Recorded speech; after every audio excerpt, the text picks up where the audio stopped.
பொங்கல் வருது இல்லையா, அதுக்காக நான் சக்கரை பொங்கல் வெண்பொங்கல் பண்ணியிருக்கேன். எப்படி பண்ணேன்னு காமிக்கிறேன், வாங்க வீடியோக்குள்ளே போகலாம்.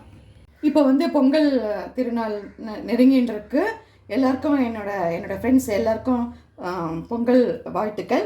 இப்போ வந்து நான் வந்து இன்றைக்கி சக்கரை பொங்கல் அண்ட் வெண்பொங்கல் ரெண்டுமே குக்கரில் வச்சு தான், ஏன்னா பானை அதெல்லாம் இப்போ இல்லை, அதனால் குக்கரில் வச்சு தான் பண்ணி காமிக்க போகிறேன்.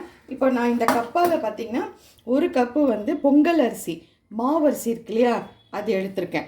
இது இல்லைன்னா பச்சரிசி எடுத்துக்கோங்க. 1/4 கப்பு அளவுக்கு பாசிப்பருப்பு எடுத்திருக்கேன். இது வந்து வெண்பொங்கலுக்கு.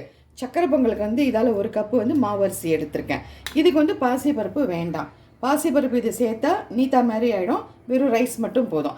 இதில் வந்து 1 கப்பு ரைஸுக்கு எடுத்துருக்கிற இதுக்கு வந்து வெல்லம் வந்து 1 கப்பு தலை ஃபுல்லாக கோபுரம் மாதிரியும் ஒரு பீஸும் போட்டிருக்கேன். கரெக்டாக இருக்கும் இந்த அளவு. இப்போ இதை தண்ணி விட்டு கரைச்சிக்கலாம். இது ரெண்டுத்தையும் குக்கரில் வந்து வேக வச்சு எடுத்துன்னு வந்துடுறேன். கீ குக்கரில் பார்த்திங்கன்னா நான் வச்சுருக்கேன். இந்த ரைஸ்க்கு வந்து 1 கப்புக்கு 4 இல்லை 4.5 கப் தண்ணி விடுங்க, கரெக்டாக இருக்கும். அதுக்கப்புறம் இந்தமாரி மூடி போட்டுட்டு இது மேலேயே வந்து சக்கரை பொங்கலுக்கும் 1 கப்புக்கு அதேமாரி 3 கப் தண்ணி விட்டு வேக வச்சு எடுத்துன்னு வந்துடுறேன். இப்போ நம்மளோட வெண்பொங்கல் பாருங்கள் ரெடியாகி வந்துடுது. இப்போ நான் வந்து இதில் வந்து மிளகு, ஜீரகம், பெருங்காயம், கருவேப்பிலை, முந்திரி வந்து வறுத்து வச்சுருக்கேன், நெய்யில் வறுத்து வச்சுருக்கேன். நான் வந்து மிளகு வந்து சும்மா சாஸ்திரத்துக்கு தான் போட்டிருக்கேன்.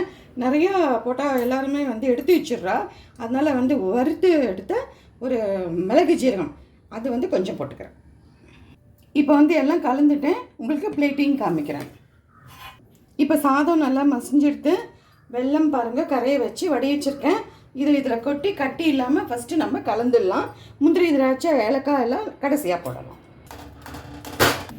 இப்போ இதில் பார்த்தீங்கன்னா முந்திரி, திராட்சை, ஜாதி பத்திரி. இந்த ஜாதி பத்திரி வந்து நம்ம வந்து போட்டோம் அப்படின்னா ரொம்பவே வாசனையாக இருக்கும். ஏலக்காய் பொடி.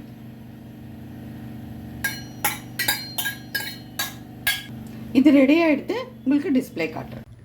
பொங்கல் அதுக்காக அந்த திருநாளுக்காக பாருங்கள் சக்கரை பொங்கல் வெண்பொங்கல் பண்ணியிருக்கேன். குஸ்து நான் தனியாக ஒரு வீடியோவில் போடுறேன், தொட்டு சாப்பிட்றதுக்கு காம்பினேஷன் கரெக்டாக இருக்கும். இந்த ரெசிபி உங்களுக்கு பிடிச்சிருந்தது அப்படின்னா லைக் பண்ணுங்கள், ஷேர் பண்ணுங்கள், ப்ளீஸ் சப்ஸ்கிரைப் பண்ணுங்கள். Thank you, bye, take care.